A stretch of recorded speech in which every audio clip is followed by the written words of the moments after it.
Right, let's move on to the third part and the last part of your lessons to actually end this first section on photosynthesis. We were previously looking at external factors that affect the rate of photosynthesis, being CO2, light intensity, as well as temperature. But now we can also look at those external factors in a greenhouse. So this picture right here is a greenhouse, right? Greenhouses, what are they? They are actually a special type of structure or building that has a lot of transparent material in it. The roofs or the ceilings are generally transparent or glass to allow light to pass through, right? And when this light passes through, obviously it allows for photosynthesis to take place within this crop. And the purpose of having these greenhouses is so that plants or crops can grow in areas that they generally or normally wouldn't grow in because of the climate that probably prevents them from growing there. So these greenhouses would help to maximize the optimum temperature, amount of light, CO2, as well as nutrients for these plants to grow in at their optimal, and thereby increasing the rate of photosynthesis. So when we say that they can control these factors, we can increase it to a point where it is at its optimum. Apart from those factors that can be controlled in a greenhouse, I mean, other advantages of it is that we can keep your birds out, we can keep pests and bugs out as well. We can also ensure that the amount of water is also kept at an optimum. We can fertilize the plants regularly, keep a good airflow inside this greenhouse, and as seasons change, come winter or come summer, we can use special heaters or coolers to increase or decrease the temperature. So look at the picture on page 41 in your study guide that is showing you inside a greenhouse, and you can maybe label the start of that section above the word role of CO2. Can you label that as external factors?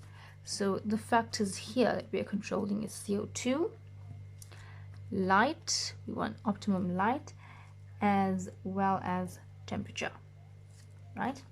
We can see that these factors can be controlled in the greenhouse. We can increase the amount of CO2 obviously up until a level that it is optimum.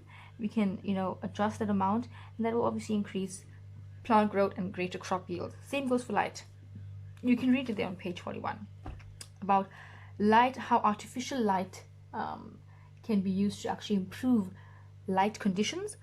And then when there is too much of light, then we can use things like a shade cloth. So we're looking at artificial light as well as things like shade cloths. We need to speak about how we can increase or decrease that external factor, right? Extra lighting, can be supplied, for example, on a dull day, and these factors are worked out so detailed that even the appropriate wavelength of light, wavelength of light can be used that is needed by the plants for them to photosynthesize at an optimal rate. And then the last one, looking at temperature, right? We can keep these plants warm.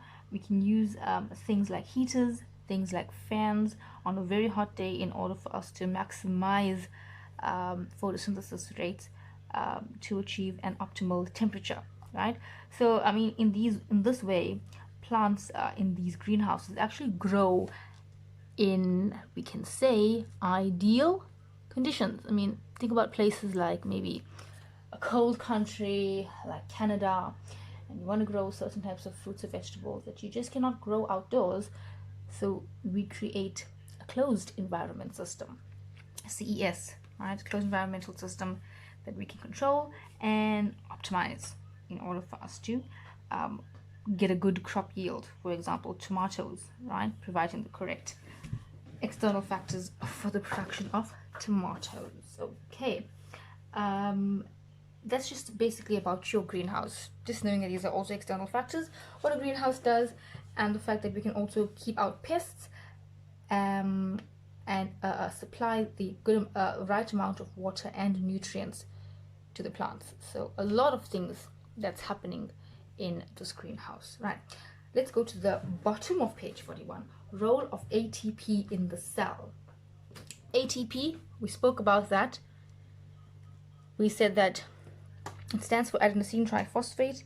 It is, and you're going to write this next to it, it is a high energy molecule. You're writing that next to the word ATP, where it is found in the subheading role of ATP in the cell. Okay, high energy molecule, or we can call it an energy carrier. And basically, when we are doing respiration in detail and you're looking at the biochemical pathways there, you'd be able to see better why we are calling this a high energy molecule, and why we are saying that energy is yielded when this ATP is broken down. It breaks down into ADP plus P, triphosphate, diphosphate, right? In that breakdown reaction, energy is released. So you'll see this nicely in respiration, but I'm showing this to you now because we are calling it a high energy molecule or energy carrier, and we know that it's contained in glucose. So when glucose breaks down, it's able to actually yield 38 ATP molecules. Hence, in respiration, your equation utilizes glucose plus oxygen. That's going to give you CO2, water, and energy, ATP, isn't it? This glucose molecule that we spoke about in photosynthesis, we said that it is an energy-rich compound. Yeah, energy-rich compound, isn't it? There's energy in it, and we see it here. If we have to write a balanced equation, there would be 38 written there for 38 ATPs that is yielded per every glucose molecule. So we can actually define respiration as the process whereby glucose, the energy-rich compound, is broken down in the presence of oxygen to yield ATP, and these are my byproducts. Byproducts, remember that? Respiration's main aim is to produce energy in the body. Okay, anyways, back to this. Back to role of ATP on page 41. You are writing adenosine triphosphate there.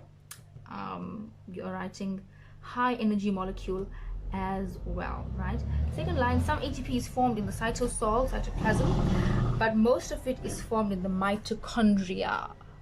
Remember, mitochondria, respiration, ATP. But some of the biochemical pathways in this chemical reaction of respiration, some of it takes place actually in the cytosol, and we'll see that when we are looking at the three-step process during respiration. But here we need to know about this ATP, because ATP is also used during the formation of starch.